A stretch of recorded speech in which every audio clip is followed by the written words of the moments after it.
Really appreciate Thank you it. for coming. Thank you, all of us, And by the way, all of you for joining us.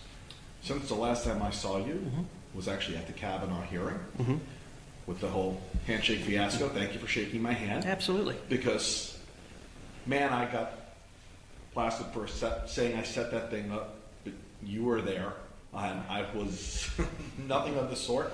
So appreciate you doing that. So I'm gonna start, and I prepared pretty heavily for this meeting, Okay.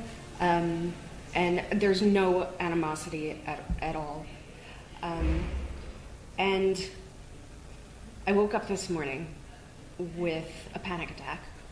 I have anxiety, and it wasn't about you in particular. I think for me it was about what you represent and what I feel as a citizen of the country. I'm a mom. I have 2 children. You're a dad. I am.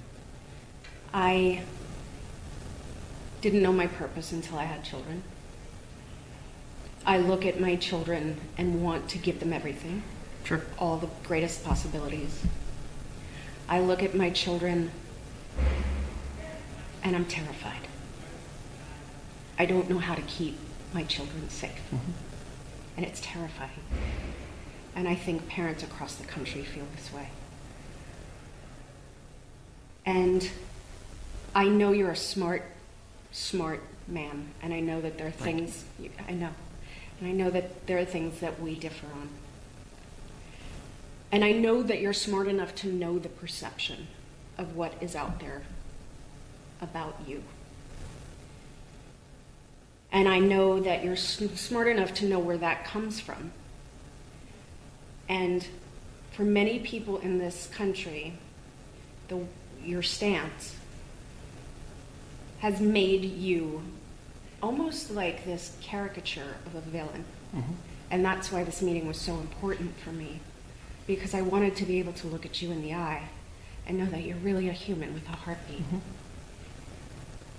I think there are moments in all of our lives where we learn how to lead. And it could be in any situation, in a family, lead in friendships. I think the difference between learning how to lead and being a leader is something that we're all born with. And that something is courage. And I'm asking you, and I'm begging you to have the courage to lead, because I think you could be an instrumental part of this solution for this country. And the fear that we're feeling as parents, the not knowing where to go to feel safe, because it's everywhere now. And so having courage means being okay with making enemies. You know what having courage means? It's being okay to evolve and see that things are different now than they were when you first came into your power and your strength. Things are different now. Times are different. We can't hold on to where we were. This is an epidemic. And I know this is hard, and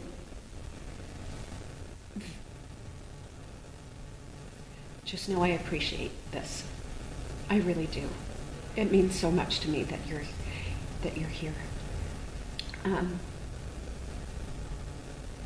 And so it also means a lot to me that you've let me have this moment right now to say this, to say my piece. My biggest fear is actually his reality. And thank you for giving the opportunity to Fred to come and look you in the eye and tell you his story. We really appreciate it. Thank you. Absolutely. And let me say thank you for coming. Thank you for coming. Thank you for having us. Look, this is a divided time. Yeah. This is an angry time. A lot of America is yelling at each other and feels like we're almost in different countries. And there's a lot of ugliness. You and I are coming from different spots in the political spectrum. Yes, I understand. I think it is quite likely when we leave, there will be issues on which we'll disagree. Of course. But I think it's beneficial for us to have a positive human conversation. Yeah. You suggested coming by, you suggested live streaming it, which is what we're doing now. And I hope, look, number one, I hope in actually talking about how do we stop gun violence, how do we stop mass murders, that we can have a real conversation about policy solutions. But I also hope that just saying people in different places on the political spectrum treating each other with civility and humanity. Yes. That, it'd be nice if that was a little bit contagious. If And that's, not only is this such a huge opportunity to be able to tell you my biggest fears, you know more about me than my therapist right now, but also to be able to hopefully set an example that this is something that can be, and we don't have to ever see eye to eye on certain issues, I get it, but I would guarantee you more people had conversations like this, we'd realize that we're not as far apart. Yeah. I have to believe in my heart that you know it is not okay for babies to have shrapnel in their chest. It's horrifying. I know it. It is horrifying. I know it. Or a 14-year-old girl dying. I have to know that you are not the villain. Because we look at things right now in a very narrative way. We're always looking for that viral moment. And so I'm so appreciative. Well, and for what it's worth, you and I are about the same age. I grew up watching you in Who's the Boss, and Commando, by the way, is an awesome movie. Thank you. So, look, I'm a big TV and movie buff, and one of the amazing things about it is it makes you feel you know somebody even if you haven't had the chance to meet them. And that's a great gift of connection and touching people's lives. And my gift to that is having a platform where I could hopefully impact positive change. Sure. But on top of that, it also gives me the platform to be able to hand over the microphone. Yeah. Thank And Listen, your fear is my reality. Sure. For me, fear actually died on February 14th. And so, as I think people have seen with me this year, when I have things that you do that I feel good about, I'll let you know, and when I don't, I'm going to let you know. So before we get started, I do want to talk to you about my daughter. Please. And what happened to Please. her. And the first thing I'm going to do, and I'll tell you the story of that day, is I want to show you a photo. That is my daughter, just a few months before she was killed on a family vacation. She was 14, is that 14. right? She was 14 forever. That picture, taken the day before she was killed. It's the last picture I will ever have the chance to take of my daughter. That picture, also my daughter. Underneath that black oval, that's her dead body. That's what that is on the third floor, not the first floor, not the second floor. She was number 33 of 34 to be shot. That's her on the third floor. And that picture is kids running for their lives over my daughter's dead body to not get shot. So I say to you, Senator Cruz, the reason why I do today what I do today has nothing to do with whether or not I'm a Republican or a Democrat. And when you make it about that, it pisses me off. Okay? It has to do with the fact that my daughter was shot in school. Okay? And I will tell you, if this was Republican or Democrat, go talk to Governor John Kasich and ask him how strongly I support him. Okay? Because I do. Why? Because he wants to do something about this. Go talk to Florida Senator Bill Galvano. who passed gun safety measures in Florida and asked him how strongly I support him when the NRA brutally attacked him because he did something about this. This is not Republican or Democrat. While I don't expect you to ever agree with me on a policy measure, in fact, you probably won't, okay? The nonsense about this being a Republican or Democrat issue has got to stop. When the bullets shoot you, God forbid they should ever hit one of your kids. When the bullets shoot you, they don't know if you're a Republican or Democrat. They only know they're likely to kill you. And we need to agree on that. When you do things like wrap an AR-15 in bacon and you make a joke, man, that is horrific. Because for me, the AR-15 is the machine that was used to kill. And why did it kill 17 and injure 17? Because of the way it was designed. Again, this wasn't on the first floor that my daughter got killed. It wasn't on the second. She was second to last to be shot. My daughter, running down a hallway, it's on video. These are still photos, but the video of it is there. Have you seen the video? Nobody has, but law enforcement. And God forbid, in the trial, it's probably going to be public, and my family will be tormented by it forever. Okay? Because it's going to be a highlight reel video.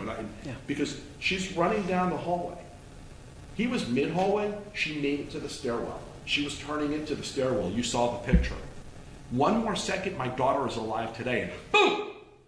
A single shot severed her spinal cord. No other weapon could have done that. This one did. A single shot. So when I talk to people about gun safety, for me, it's not some make-believe argument over Second Amendment, a bastardized interpretation, okay? And that is what goes on, okay? There is nothing I call for that is an alienation to the Second Amendment. H.R. 8 is not. Doing extreme risk protection orders is not.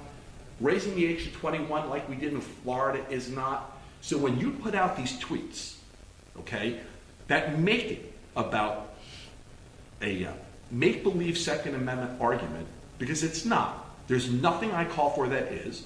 Then make it about it's a Republican versus Democrat thing. It's not. For me, it's about saving lives. I will work with Republicans or Democrats to do that. Okay, when you do those kinds of things, it's hurtful, it's painful, and it's destructive. Because what happens is people take you seriously, and they think the way it is now is okay, and it's not. When you talk about people like me as wanting to remove your right for self-defense, which was the majority of that thread between you and Alyssa that kind of brought this meeting together, that's a load of BS. Nobody's trying to remove your right to self-defense. By the way, I have 2 guns in my household for self-defense. My Just so you father-in-law know. has a load of guns. That's the thing. Nobody here is trying to remove weapons from anybody. Listen, you're a gun owner, right? I am. Okay. Can you pass a background check? Yes. You ever beat your wife? No. Okay. Nobody's trying to take your guns.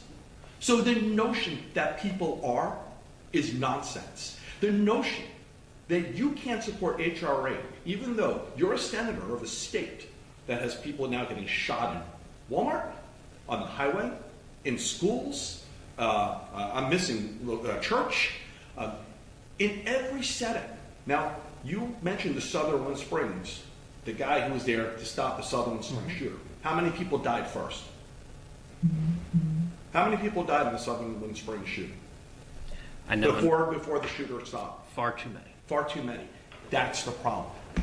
I have no issue with legal, lawful gun owners who are there to properly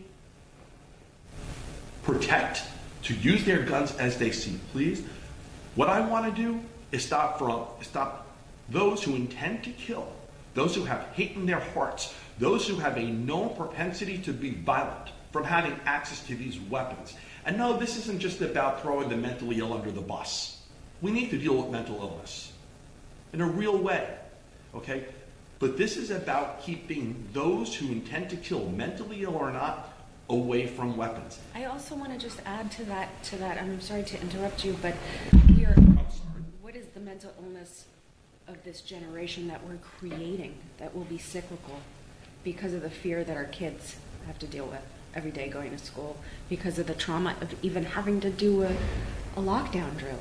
It's traumatic for these children. Of course. It invokes anxiety, worry. Are we cyclically creating more mental illness in this country based on that fear? It's a really probable thing.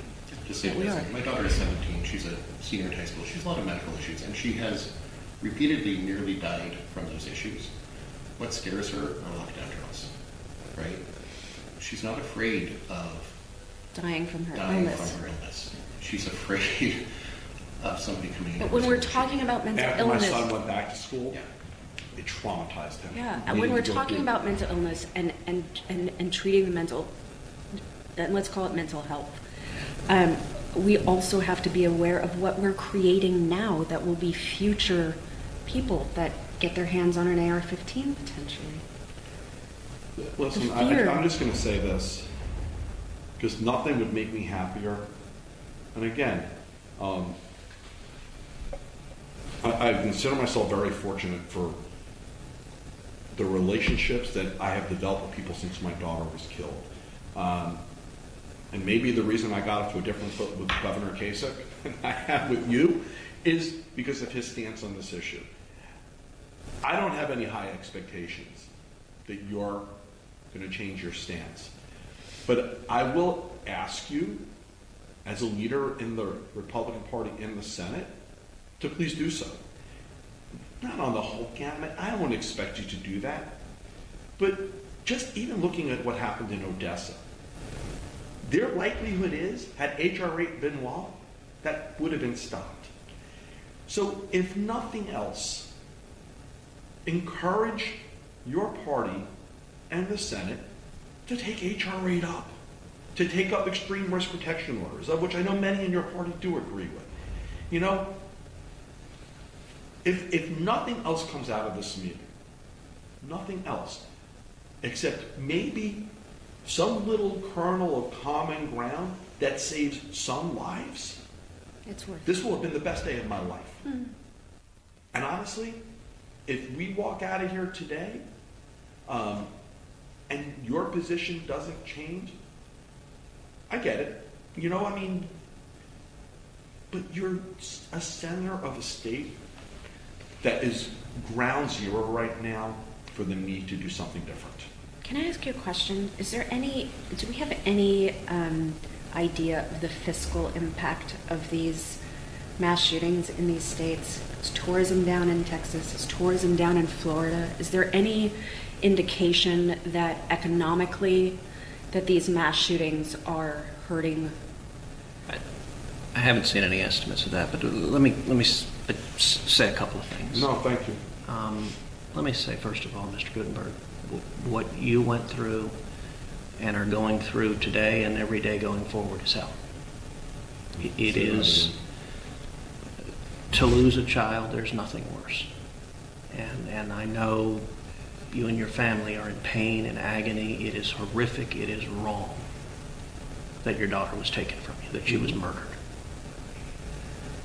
And when it comes to these mass murders, as you know, Texas has seen a lot of it. Santa Fe High School is less than an hour from my house. I was at home that morning when Santa Fe happened. Drove to the school, was there within about an hour of the shooting, and was there with the families, with first responders, with teachers, with that community that grieved. Sutherland Springs is just a couple hours from my house. I was in Sutherland Springs the day after the shooting. I stood in that sanctuary when it was still covered with blood and shattered glass, pews against the Makes wall. no sense. Seeing that Sutherland Springs Church remains the most horrifying thing I've ever seen in my life. I was in El Paso right after the shooting there. I was in Odessa this week right after the shooting there. So I have been with Texas families crying, grieving over their children, over their parents. It is horrific, it is wrong, and it's screwed up. We need to do more to stop this. So let's do it.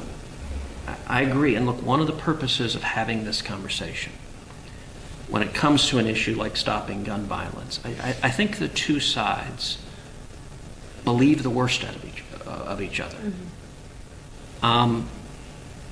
I don't think either of those caricatures are right.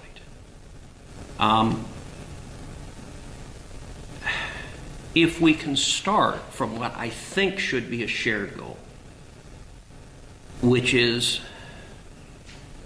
act to stop gun violence and stop mass murders like this in the future, then I think we can have a reasonable conversation about what policies are most likely to produce that. There may be disagreements. We may disagree on what policies have the biggest impact. I'm going to reframe the goal for you, because I do have a goal, and I've communicated it, and it's to reduce the gun violence death rate in half within 10 years. It's currently at about 40,000 a year. Now, a good number of those are suicide. So we must deal with the mental illness or mental health part. But a good number of those are not suicide, they're homicide. My goal is to reduce that number in half within 10 years. I think that is an admirable goal. Look, I've spent a lot of my life in law enforcement, a lot of my life dealing with criminals, dealing with murderers and rapists and people who commit horrific crime. Yeah. And I have been with, too many times, the victims of horrifying crimes, parents who are grieving their kids. I think we must do much more to keep people safe. I don't want to be at another one of these in Texas. I don't want to be at another one of these anywhere else. Well, your governor and lieutenant governor seem to want to deal with the background checks. I mean, is that something you can get on board with? So, yes, we should strengthen background checks. And let me share what I think is effective and have a conversation, because too often it's caricatured as someone who believes in the Second Amendment as I do, wants to do nothing, and that is not the case. I believe in the Second Amendment. I'm not suggesting otherwise. I know you do as well. We all believe in the Second Amendment. So I also believe in life, liberty, and the pursuit of happiness, and my daughter will never get to enjoy that. Yes. Well, and that's one of the reasons I believe in people's right to protect themselves, is because I want to save lives. And if we can agree we're trying to save lives, then we can talk about what's the best way to save lives. So we both agree people's right to protect themselves. Can we also agree that not everybody should have access to a weapon? Of course. Okay. So yes, and so let's talk about, I think there are two approaches to gun violence in my view. One that is much more effective than the other. What I think is effective is focusing on the bad guys, is focusing on felons and fugitives and those with serious mental illnesses that are a danger to themselves or to others. And I think we need to focus the laws, our efforts to keep firearms out of their hands, our efforts to, if they're breaking the law, to prosecute them. We need to focus on the bad guys.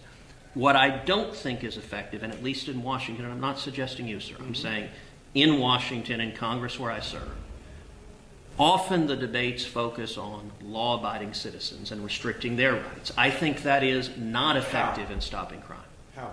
So let me give an example of an approach that I think makes sense. I was elected in 2012, so I started... I'm sorry, but how does the debate divert to affecting law-abiding citizens? So, for example, there are multiple 2020 Democratic candidates for president who are campaigning right now on gun confiscation. They are campaigning on forcing American citizens to give up their firearms.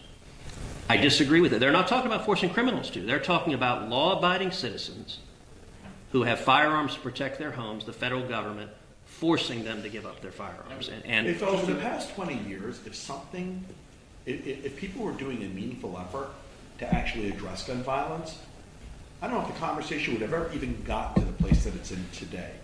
But the reality is nothing happened. And so I can tell you, sitting here in this room, you don't hear me talking about that. Okay? I didn't suggest you were. But today that are going on. But we are seeing Beto O'Rourke, we're seeing Cory Booker, we're seeing Kamala Harris talk about it. Americans will get to vote on what they want. So my point is, I mean, if we're agreed that the objective is saving people's lives and stopping murders, I believe the much more effective way is focus on the bad guys rather than law-abiding citizens. And I think gun confiscation is a perfect example of a policy that targets law-abiding citizens rather than It's a red herring. It's what they're campaigning on. Okay, well, hang on. But Americans will get to vote, but right now we're talking about HR 8 and extreme risk protection laws. Well, if we step back for just 1 second, I just think so that we're talking all in the same terms here. No presidential candidate that I'm aware of is saying they're going to confiscate your pistol. Correct. Or they're going to confiscate your bolt-action rifle. Or they're going to confiscate your semi-automatic non-assault rifle, right? There are some candidates who are talking about removing a particular subclass of weapons. Nobody is saying we're going to come and take your guns. They're saying we may come and take some of your guns. In the same way, at one point they said we're going to come and take your machine gun, or we're going to come and take your hand grenades, or we're going to prevent you from having Sudafed, right? or reduce the amount of Sudafed you can have. So nobody is saying we're going to come and take your guns. And I We think don't that want this to is an take important. all guns away from Right. all people. We want to take certain guns away from certain people. And I think this just goes back a little bit to what Fred was saying earlier about honesty in the debate, right? And what you were saying about the caricature, right? So we have the caricature of gun grabbers on our side, and you have the caricature of arm everybody all of the time on your side, and neither of those are accurate. But when we use language like presidential candidates want to confiscate your guns, we are telling half of the truth at best. And we are sticking in that ping pong of talking points, and that's not helpful for any of us, right? 3 of the 10 remaining presidential candidates on the debate stage are actively campaigning on the federal government actively and forcibly confiscating what is the most popular rifle in America today. Now, you may agree with that policy. But that is gun confiscation. But It's not. But Let me ask you. So 4 months ago, before any candidate even put that in a platform, what would you have said to me then about why you won't do anything? But let me be clear, I want to know. Mr. Gutenberg. Not only am I not saying do nothing, I am saying the opposite. Do something. If you allow me, I'll explain what I think we should do. But my position is absolutely we need to act. When I arrived in the Senate in 2013, just a few months into my time here, is when the Sandy Hook shooting occurred. Mm-hmm. Horrific. I was brand new in the Senate. One of the first pieces of legislation I introduced was legislation designed to address gun violence and to get guns out of the hands of violent felons and fugitives and those with dangerous mental illness. It was legislation I teamed up with Chuck Grassley, senator from Iowa, and so it's called Grassley-Cruz. Mm-hmm. That legislation ended up being voted on the Senate floor. Grassley-Cruz got 52 votes, so it got a majority of the votes in a Democratic Senate. This was the Harry Reid Senate.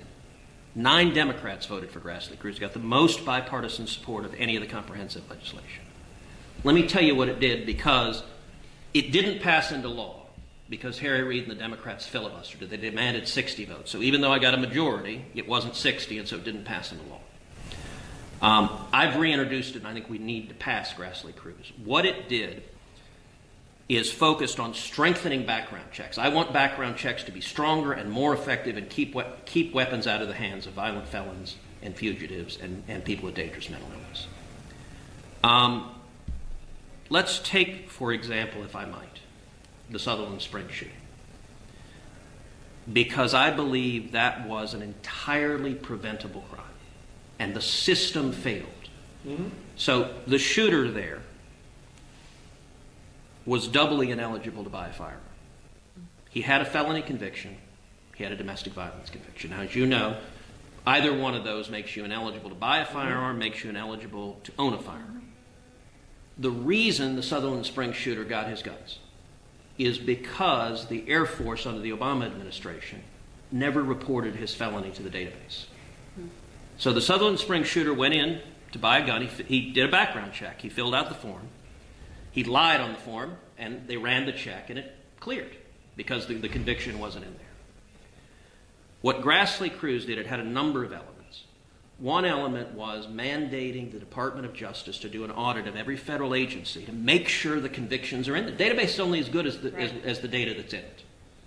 And Grassley-Cruz was designed to catch convictions like the Sutherland Springs shooters. It also a number of states and local governments have really poor records reporting their convictions for mental health adjudication. So Grassley Cruz was designed to be really aggressive, incentivizing states and local governments get the convictions in the database, get the mental health adjudications in the database, so that we know none of this works unless the database has the data. A second piece of Grassley Cruz, and I think this is critically important. For a long time, the Department of Justice has a policy that it very rarely prosecutes felons and fugitives who lie on a background check. So the Sutherland Springs shooter, when he filled out that form, he checked a box and said, I don't have a felony conviction. That was a lie. And it was a felony. It is a felony to lie on that form. He also checked a box and said, I don't have a domestic violence conviction. That was a second felony.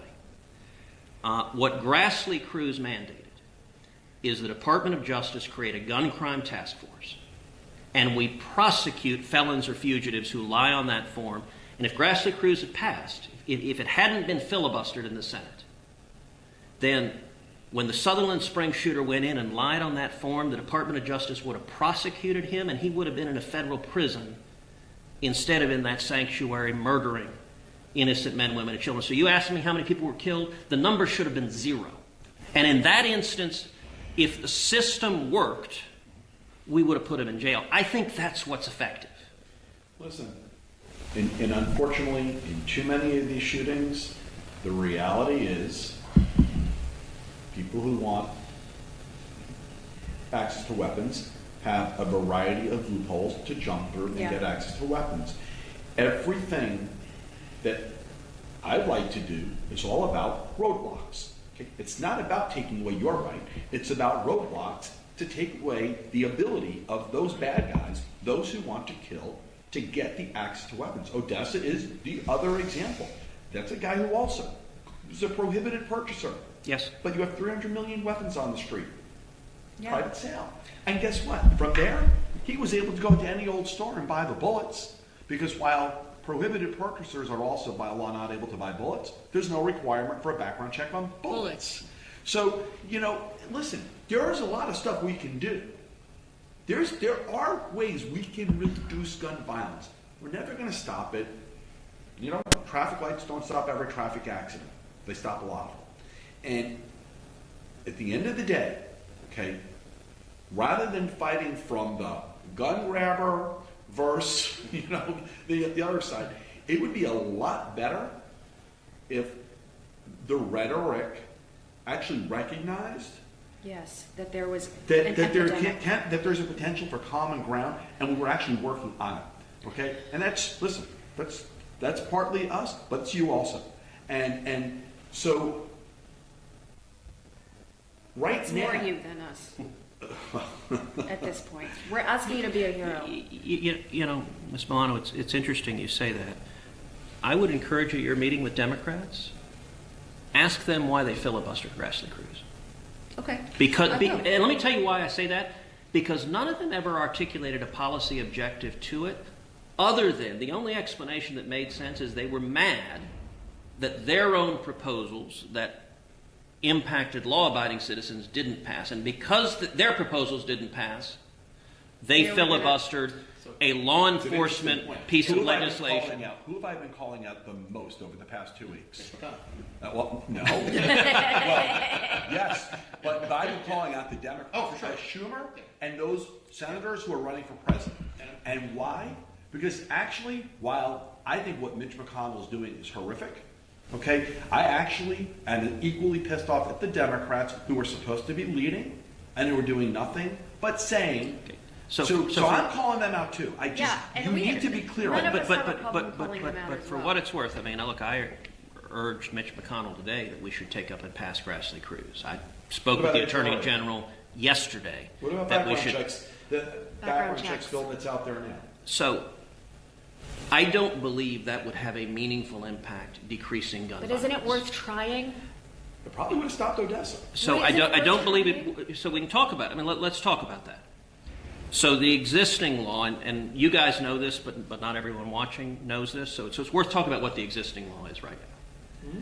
Existing law is that background checks are required for anyone in America who buys a firearm from a federally licensed dealer. Mm-hmm. Correct. So that's existing law, and that's true whether you buy it at a gun store or a big box store or a gun show. If you buy from a federally licensed dealer, you have a background check. Mm-hmm. What is exempted right now are private person-to-person transactions. Correct. So not from a dealer, whether an instance of a grandfather giving a shotgun to his grandson to go bird hunting. That's exempted from the system.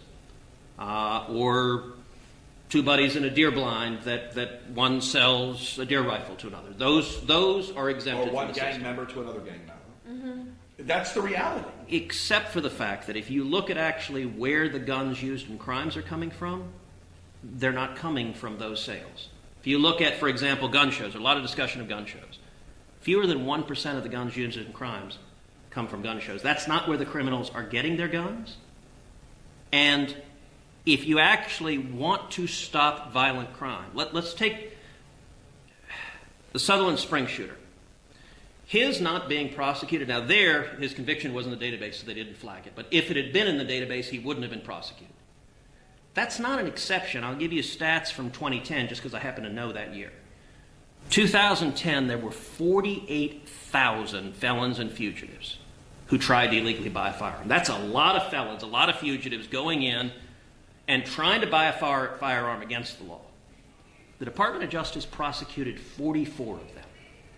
44 out of 48,000. I've had hearings where police chiefs have yelled at me and said, I don't have time for paperwork offenses. And my view is, look, it is not a paperwork offense. If you've got a felon who's trying to illegally buy a firearm, I think we should prosecute him and put him in jail. That is dangerous. And if you look at Odessa, I agree with you. so let's take Odessa, for example. So I know you want to say something. That's So, okay. You can say anything. I'll come in with it. So listen, on Odessa, I have been pressing. I have not yet gotten an answer. I've asked the FBI, I've asked the Department of Justice. The Odessa shooter, we can't get answers from the FBI parking yet either. So I get that. and I understand the frustration. I've You worked have no closely with the Santa Fe families, and I know that can be a frustrating process. The Odessa shooter initially tried to buy a firearm from a licensed dealer. He was denied. He was denied because he had been committed, adjudicated to have mental illness and was a danger to himself and others. What I don't know is if he lied on his form. I haven't gotten an answer to that yet.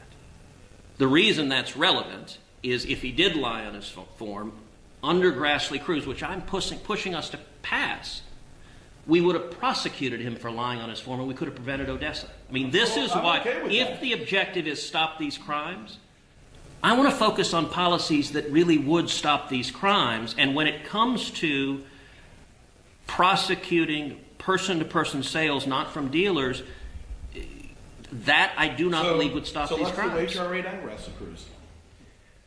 I mean, they both said... So- Here's the thing, is that we have a serious problem, and none of the politicizing of the solution is going to help, and none of the rhetoric around the guns, the Second Amendment is going to help the root of this problem, right? Which is people are dying, children are dying. We're in a country that's very fearful. We have to try everything and figure out what works. Isn't that worth it? Isn't it worth it? So Ms. Milano, yes, You can call me Alyssa okay, and you're welcome to call me or Ted. Phoebe. Are your sisters here? They're outside. By the way, how many times a week is Charmed on Only reruns? when you're in the gym. It is. I mean, it is amazing. It's impressive Thank you. how much y'all are on here. Isn't sorry. it worth it? Isn't it worth it? Can't we? Yes, we figure should this do out? everything we can to stop violent crime, but there is a flip side to this, and it's a flip side that I'm very concerned with, which is that guns are also used to stop crimes. And so, But who's stopping that? That's where you lose me. Can't, okay, yeah, and you can't. How is a security guard what do security guards carry? Yeah, they may carry, if they carry anything, carry like a 9mm pistol. Going they to carry stop it. someone with an AR-15. so it's not just security guards. This past week in Houston, a 28-year-old African American woman was coming home, and a group of men came seeking to assault her and surrounded her. She had a pistol in her purse and she pulled it out. We don't want to take away. Fired. She was a legal lawful gun owner, right? Yes, and So and- who stopped That's it.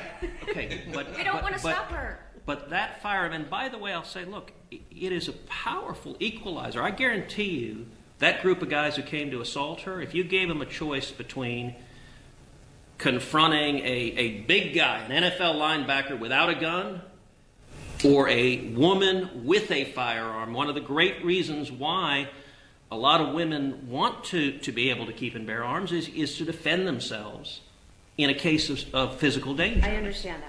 My father owned a pharmacy when I was growing up. When I was growing up, he had a gun. And he, once in his pharmacy, came close to having to use it. I don't think there's anybody arguing over the rights of legal, lawful gun owners to have weapons, whether they want to use them at a range or for self-defense or whatever. And This is about reducing the ability of those who want to harm and kill from having the ability to do it. And so every time you make the argument about self-defense, it's not. But Mr. And we've Goodberg, always, always been a self-correcting nation. We've always self-corrected. Look at what's happening right now. We have to self-correct this. It's on us. So, if I can I at least Yeah. help you understand Pretty good, the millions of well-meaning people who are very concerned about this and don't want to see, for example, background checks on private person-to-person sales. I'll explain why. Oh, I've heard it explained by others, and so. And I'm not suggesting I'm going to persuade you, but at least want you to understand that there is genuine and real concern.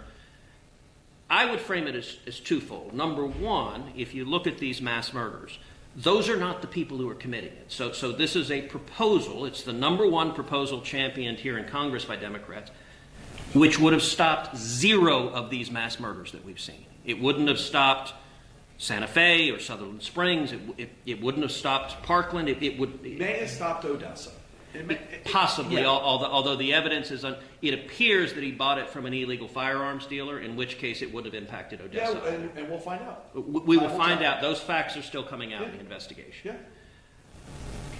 But here is the And this concern. isn't just about mass murders. Okay, when the 40,000 people who die every year, they're not all dying in a mass murder. Okay, in fact, I'll give you. And most of them are dying from handguns. So let's go to Ohio. Okay, we all know what happened in Dayton, right? 2 weeks before that happened in Dayton, I was in Cincinnati. It was, I think, the second week of July I was there. When did Dayton happen? It was Yeah, towards it the was- end of July, right? right, Yeah. yeah. So I was in Cincinnati 2 weeks before that. Cincinnati had just come off the deadliest month to gun violence in their history. Okay, 18 people in 3 weeks. Now that wasn't a mass; it's the equivalent of a mass murder, Yeah. but it was one-offs. Okay, and in a state where loosening of gun laws has been the norm now for a while. So, listen, this isn't about mass murders. How background checks will certainly stop. I'm not going to say the majority of those, but it will stop some of them. And if we save lives, it's worth it. Yes. But hold on a second, because there are a couple of points there that I do think need to be addressed. I believe gun control laws that restrict law-abiding citizens are incredibly ineffective. I think they're harmful. I think they actually cost lives. So you ask, isn't it worth saving a life? I don't want to cost lives. And the reason... And I don't think we're pushing for that, but okay. Well, you're talking about cities with high murder rates. You look at the city of Chicago. Labor Day weekend, they had 42 shootings over Labor Day weekend. Chicago is exhibit number 1 of the failure of national gun legislation. That's correct. Because it is. The guns come in see, from that's neighboring the thing. states. Your side will bring Chicago as the example of Chicago failure, and I look at Chicago as the example of failure in surrounding cities. Mr. Gutenberg, with all respect, and I recently had a disagreement with the mayor of Chicago over this. That's okay. Chicago has year after year had among and typically the most murders of any city in America. Now, it's one of the largest cities in America, but it's consistently had a tragically high murder rate. The response the mayor of Chicago gave this week is she said, well, the problem is it's out-of-state guns. It's Indiana. They're all coming from Indiana. I got to say that argument doesn't work. Let me tell you why it doesn't work. She blames it on other states. You know what? Every other city in the country either is in a state where firearms are allowed, unlike Chicago where they're largely prohibited, or is near a state where firearms are allowed. So it's the fact that we've got a red state nearby doesn't explain why Chicago's murder rate is so much higher. There may be other factors happening in Chicago, but New Jersey's measuring this now. The state of New Jersey, I think the number is 77%. 77% of the weapons being used in gun violence in the state of New Jersey are coming from outside of New Jersey. California, the same thing. California, they're coming from Nevada. But if you look at when you put strict gun control laws in place, law-abiding citizens, almost by definition, they follow the law, so they don't have firearms.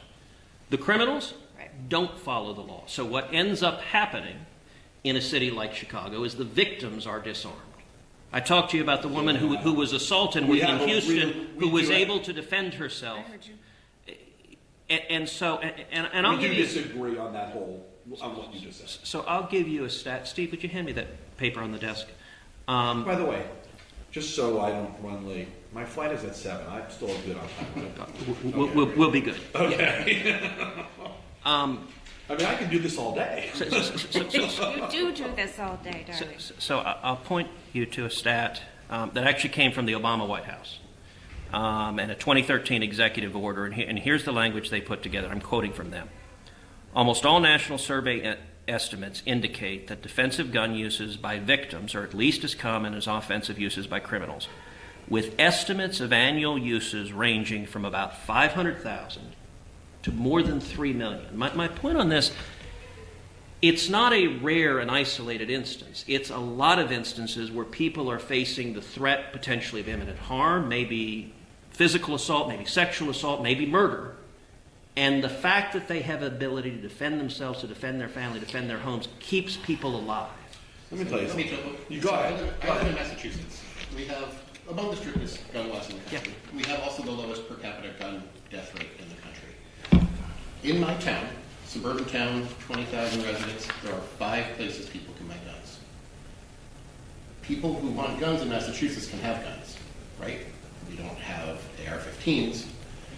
We have some limitations on the number of guns we can buy, but I think that the person you're talking about, the person who's defending themselves, is not buying 20 guns a year to carry on to protect themselves. They're not. It's not a fashion piece. It's not a seasonal accompaniment, right? It's something that they buy to defend themselves. And you can have that. You can actually, and in our state, you get your firearms ID from your local police chief. So the people who are interacting with you in your community are the people who are allowing you to have that. We still have guns. You know, we still have guns. You can still carry a gun. You can still get a license to carry a gun. You can still go to a gun range. You can still hunt. Hunting is a big industry for us, but we're not getting shot at the same rate. And I'll also add... But by the way, Massachusetts is adjacent to states where you have constitutional carry and you can buy firearms. Sure. And unlike Chicago, is not saying the massive murder rate. So the whole argument of Chicago that, gosh, we've got Indiana nearby and that's the problem. I would say the population of New Hampshire is substantially different than the population. But you can purchase a gun in New Hampshire. You can't buy a gun. There are factors going on in Chicago, okay, that are clearly specific to Chicago. And one of the big factors is that violent criminals who commit gun crime are too often released and they commit more gun crimes. And if you want to stop it, put them in jail. But those factors are separate from where the weapons may be coming from. Now, I live in Florida. You know that. And in Florida, after my daughter's murder, we passed gun safety legislation. We shot people, Florida. And you know what? There's not a single legal, lawful gun owner who has been restricted because of what we did in Florida. So this notion that taking steps and doing more. And when you said that she was not an anomaly, the mass shootings using assault weapons is also not an anomaly. Not anymore. And it's happening far too often. And you have your I just want to read you something. Okay, sure. I do not believe in taking away the right of the citizen for sporting, for hunting, and so forth, or for home defense. But I do believe that a machine gun, an AK-47, is not a sporting weapon or needed for defense of a home. Ronald Reagan.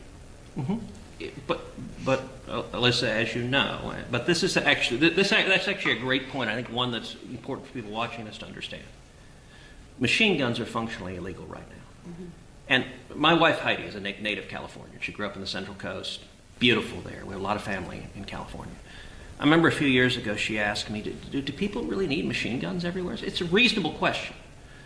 One of the problems of this debate is, and this is true of a lot of the media covering it, it's true of some of the folks following it, is that the terminology, they don't necessarily understand what it is.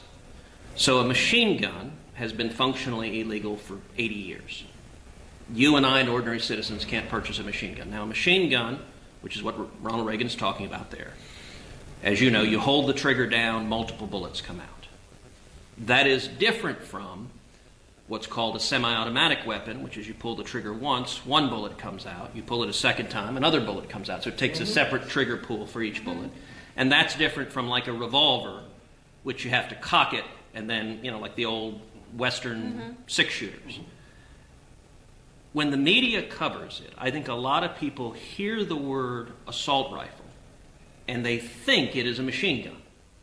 And so there is misunderstanding among people who are not. I know you guys understand the difference, but many in the media don't, and you see it misreported where they don't understand the I'm difference. a Navy veteran, and I carried as a CB an M16 rifle for 4 years where I uniformed the station. And that's a machine gun, and that you can't buy privately. The difference, and you know this, but maybe these people don't, the difference between that gun functionally is a lever.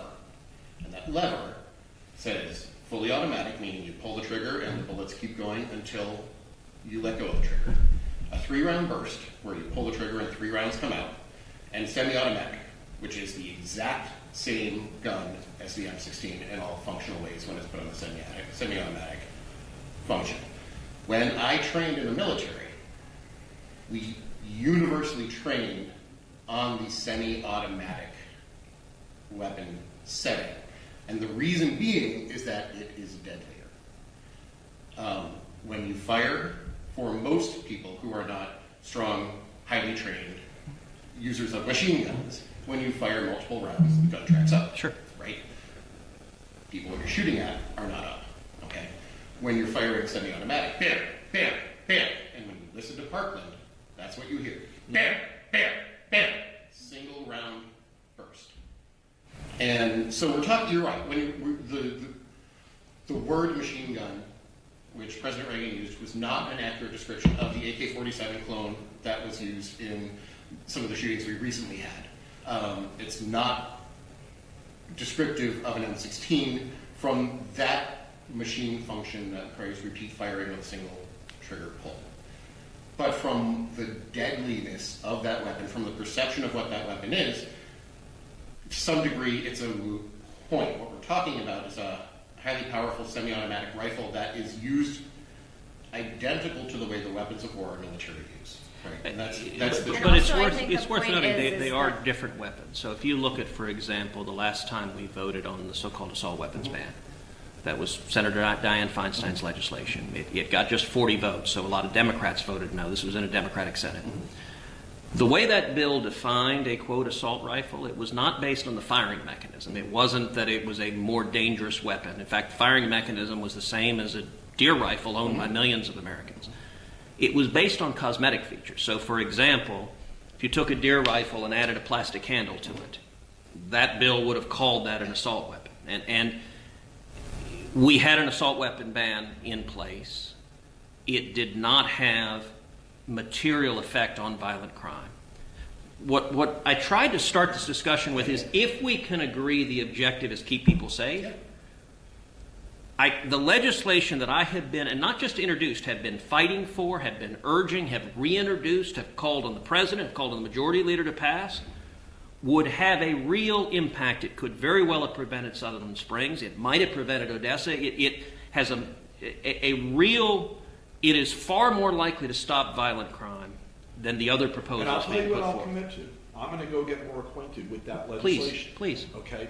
Because for what you described, and you're much more, I think, attuned with some of the stuff than I am, but for what you described, if it's what you say, I can be supportive of that, because that is what I want to do, is save lives. I also would ask you to rethink your position on background checks. I don't agree with you that they won't make a difference. And I would also ask you to, I'm not even sure currently where you stand on extreme risk protection orders. We have them in Florida, and they are working. And the due process component is working.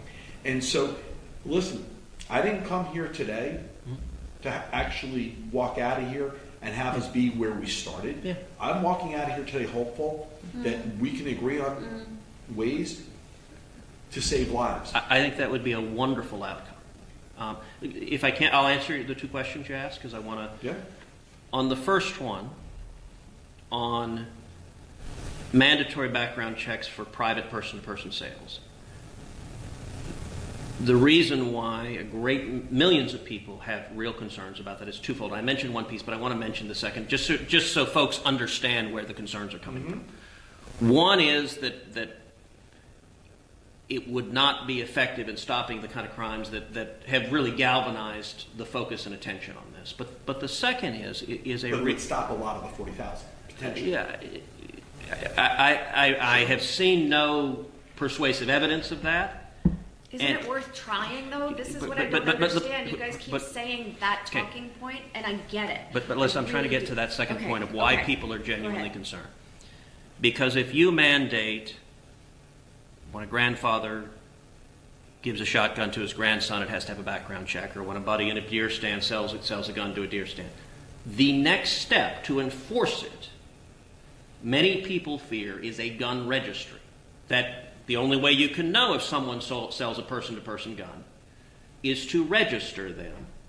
And a gun registry is how gun confiscation is carried out. And I'll point out, 3 years ago, if I said Democrats are pushing gun registration, and I don't mean you, sir, I mean elected Democrats in Congress, that claim got derided as, that's conspiracy theory, that's crazy.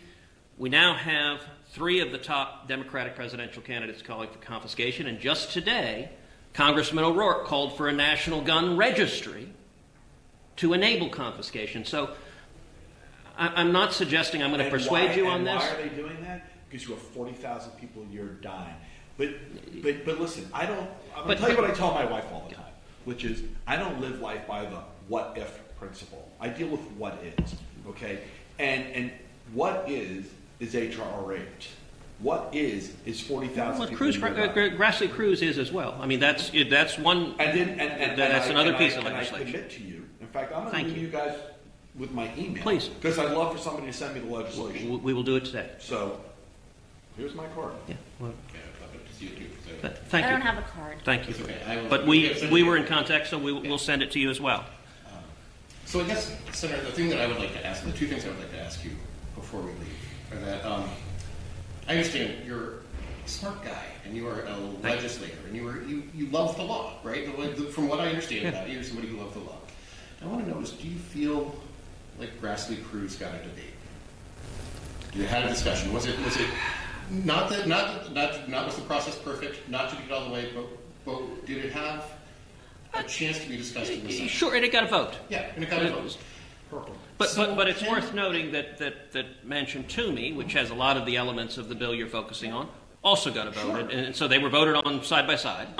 Totally agree. Listen, I think that Alyssa recently put out an op-ed that went through shootings over the last decade, 2 decades. Republican administration, Democratic administration, Republican Congress, Democratic Congress, split government. And they all sucked, right, as far on this issue. Nothing happened over and over again. Always failure. Yep. But there's debate, right? On your bill, you had a debate and a vote. So the guess is, do you not think that the Senate should offer that debate and that process on the bills that exist before it right now? Do you think that one person, because that's where it is right now, is one person as a leader of your party is stopping the debate, right? I'm not asking you to even vote for it. We are having the debate. I mean, the public policy debate is raging. So let me tell you this, though. H.R. 8, March 4th was second read in the Senate. It's not even assigned to a committee. It's nothing. Nothing's happened to it. Okay, it's just read. Violence Against Women Act, renewal of hugely popular act, read into the Senate the second time, April 2nd. Not even assigned to committee. We're having a public debate. We're not having a Policy debate. Governmental. Yeah. So here is one of the challenges, and this is just where Washington is right now. Look, we're divided and angry and fighting. If you look at the Nancy Pelosi House, they're passing lots of bills that they know will never pass into law. They're not. So there are a couple of ways to legislate. One is. Wait a minute. There was nothing coming out of the House before. Okay, Wait, with all respect, that's not true. And we had Republican majorities in both houses. We passed a lot of Do you legislation think, and this together. is an honest question because I'm not an insider, bills like the Veterans Child Care Act, which passed, bipartisan, passed through the House and has died in the Senate, that's not worth bringing up for a vote?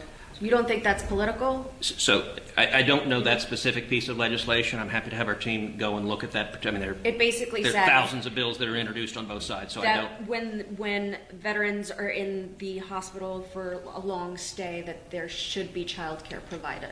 So what I'm saying in terms of where the Nancy Pelosi House is right now How about the Breastfeeding Act? is, I suspect, I certainly support the right of people You to know, breastfeed. So I mean, I'm on gonna I don't know what just the say substance of the bill is, but on the title of it, I would support it. I think. In the interest of time, Heidi breastfed our children, and it's a wonderful thing. I mean, My point is just this. I don't want to debate. There's the no, no. But I my do point want to is make a this, point. I'm sorry. that Go ahead. things Alyssa. are not progressing, even that should Yeah. be bipartisan. They should be nonpartisan, and they're not progressing. And when the public, and this is what I want to leave you with. We're all, and you can tell me what you want to leave me with. But when the public sees this divide, we feel helpless, and we want our government to work for us, for the people.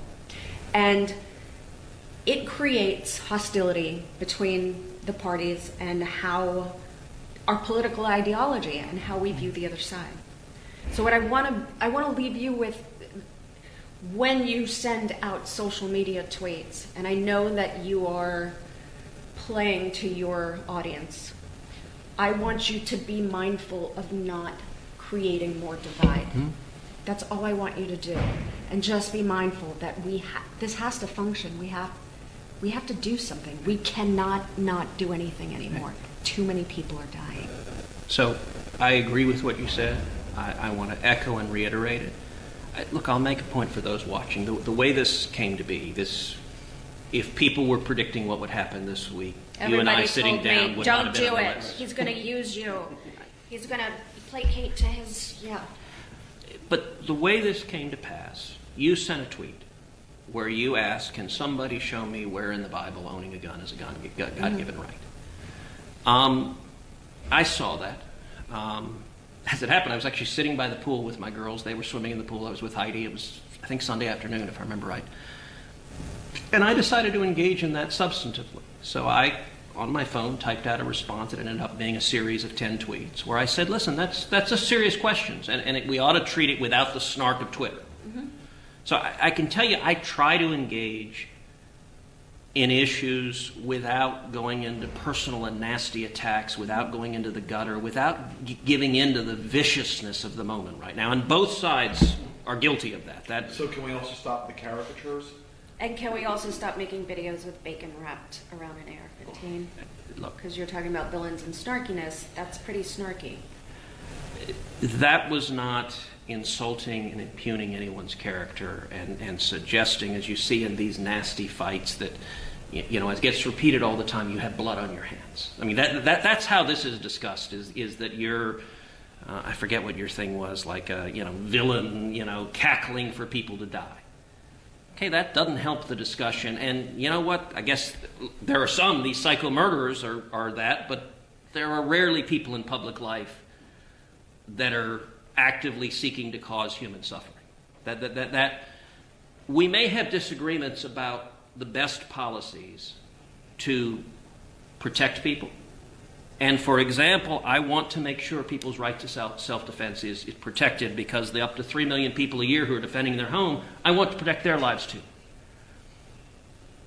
But I do think it's really beneficial that we're having a conversation on substance. I agree. And if we agree we're trying to solve a common problem, look, in 2017, I did 3 town hall debates with Bernie Sanders. Can't I disagree on a lot of things? I mean, we're very different places politically, but we did 1 on health care, 2 on taxes, 90 minutes each on substance. I think we need a lot more of that, where we actually engage positively. I want to see Grassley Cruz passed. I'm pushing for it. I don't want to do nothing. I want to put the dangerous criminals who are taking people's lives in jail so that they don't take anyone else's life. And when it comes to working and prevent them from getting guns, and keep them from getting weapons yes, before they yes, commit absolutely, crime. absolutely yes. And when it comes to working bipartisan, look, in 7 years in the Senate, I've passed quite a bit of bipartisan legislation. Actually, earlier today, I met with a veteran who was at Fort Hood when Nidal Hasan committed his terrorist act and murdered 14 innocent souls. And at the time, the Pentagon, the Obama administration, didn't characterize that as terrorism. They called it workplace violence. So they denied everyone who was murdered and everyone who was wounded the Purple Hearts. And so I introduced bipartisan legislation to award them the Purple Hearts. It passed the Senate with Democratic support, Republican support. I was there at Fort Hood when the Purple Hearts were awarded. That was one of the first bills I passed into law. Just a little over a month ago, I joined with Senator Tim Kaine in passing a resolution in the Senate condemning anti-Semitism. We're seeing a rise of anti-Semitism across the country. And we saw the House try to pass something on anti-Semitism and fail. The Democratic caucus fractured. They couldn't agree, and they couldn't pass a clean resolution on anti-Semitism. I wanted the Senate to do better. So I approached him. I said, let's come together. Let's unequivocally condemn the evil that is anti-Semitism, condemn the bigotry of the BDS movement. We drafted a clear and unequivocal resolution, passed 100 to nothing. We got unanimous agreement. Actually, Grassley Cruz, when it was voted on, as I said, we got 9 Democrats on it. I believe that is more bipartisan support than any of the other comprehensive legislation. So I'm looking to send me the legislation. Okay, we will do it today. So, and then I'm just going to ask to step back just a little Yeah. bit. And then I'm going to... Okay, you got it. So, and I know we're running out of time. We've been 90 minutes. I got to tell you. Yeah. Thank you. Yeah, and I do appreciate it. And the one question I'm asking, I don't mean this as a gotcha question at all. I really mean that this is an important part of the policy debate. You were able to name the terrorist in Fort Hood. Yes. Can you name the man who shot Squirrel Hill? The shooter in the Squirrel Hill synagogue Temple. in the temple. So I think that, but the reason I ask this is not to catch you on that, but I think that our government needs to look beyond. Yes, there's a rise in anti-Semitism. There is a rise in anti-Islamic hate. There is a rise in White hate, in white nationalism, in all of these things, and they're all terrorism.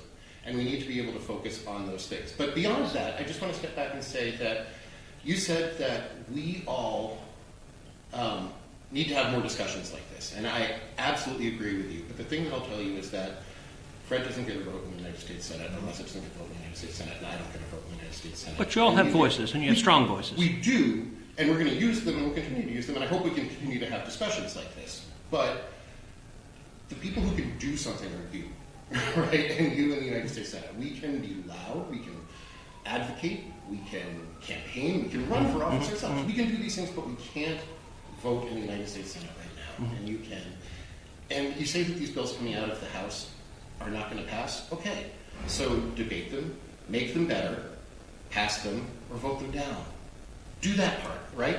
And you know what I'm saying? Like, okay, but and you can't do everything, but there are some big things that we can agree on that can be done. So let me respond to that 2 pieces. One thing that I actually feel very strongly about is that I don't repeat the names of these mass shooters. And actually, the Nidal Hasan point is a good point. I did repeat his name, and I'm not sure why, but I don't.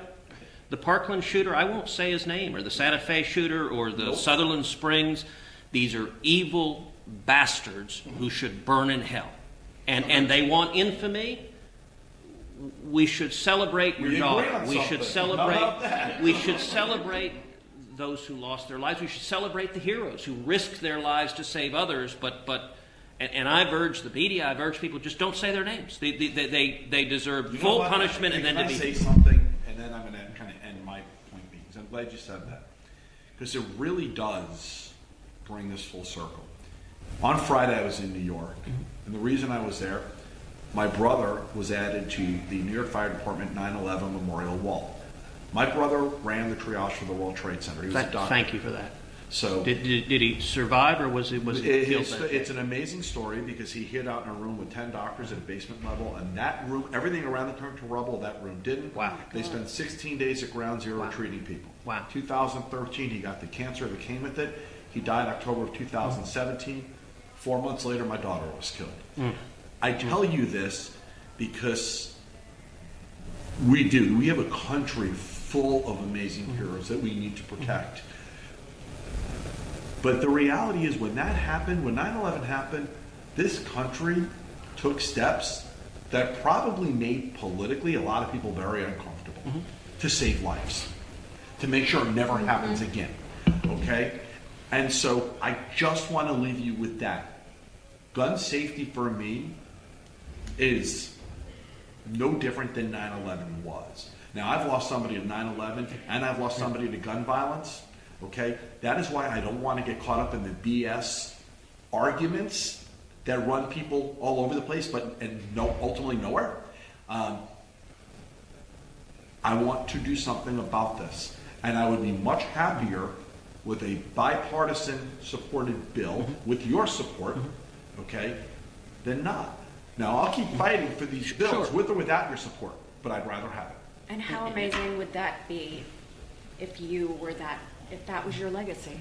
If Ted Cruz stepped up, worked this out, and you helped us fix this problem. I can't think of a more amazing. Well, and thing. let me say a couple of things. I know you've got to catch a plane, so we need to be respectful of everyone's time. They'll be happy to stay. Let me say thank you also for turning your pain into trying to have a lasting and positive legacy. The agony you and your family felt, it would be easy for that to paralyze you and overwhelm you. And thank you for channeling that into fighting to make a difference.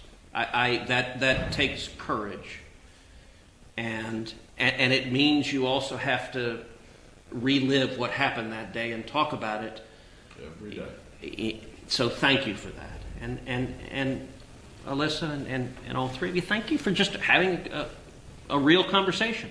Thank you for the opportunity. I think that's beneficial. I really appreciate the opportunity. Please do something about gun violence in our country. You have my word. I will continue fighting, and I want to stop these criminals before they carry out their crimes. And keep on getting access to weapons. Absolutely, yes. So, Thank you, sir. thank you. I'd just like to leave this with you, sir. Okay, Just great. A little bit of information about sort of what we're talking about, and a little bit, I think where we are is that the relationship with the Senate and the people are just broken. And I think conversations like this can go a little bit of a way. And I'm also going to say, I will give the Democrats as much hell about working together because the thing that's been so frustrating for me is having, that we should celebrate bipartisanship. That's how it's supposed to work. Absolutely. We need to keep working towards that, even if it's not working there right now. And I know it's so easy to get wrapped up. Trust me. Thank you. I'm going to hug you. Absolutely. Thank you so much for your time. Thank you for your time. Of course. Are you headed home, or when do you head back? I'm going to go to the markup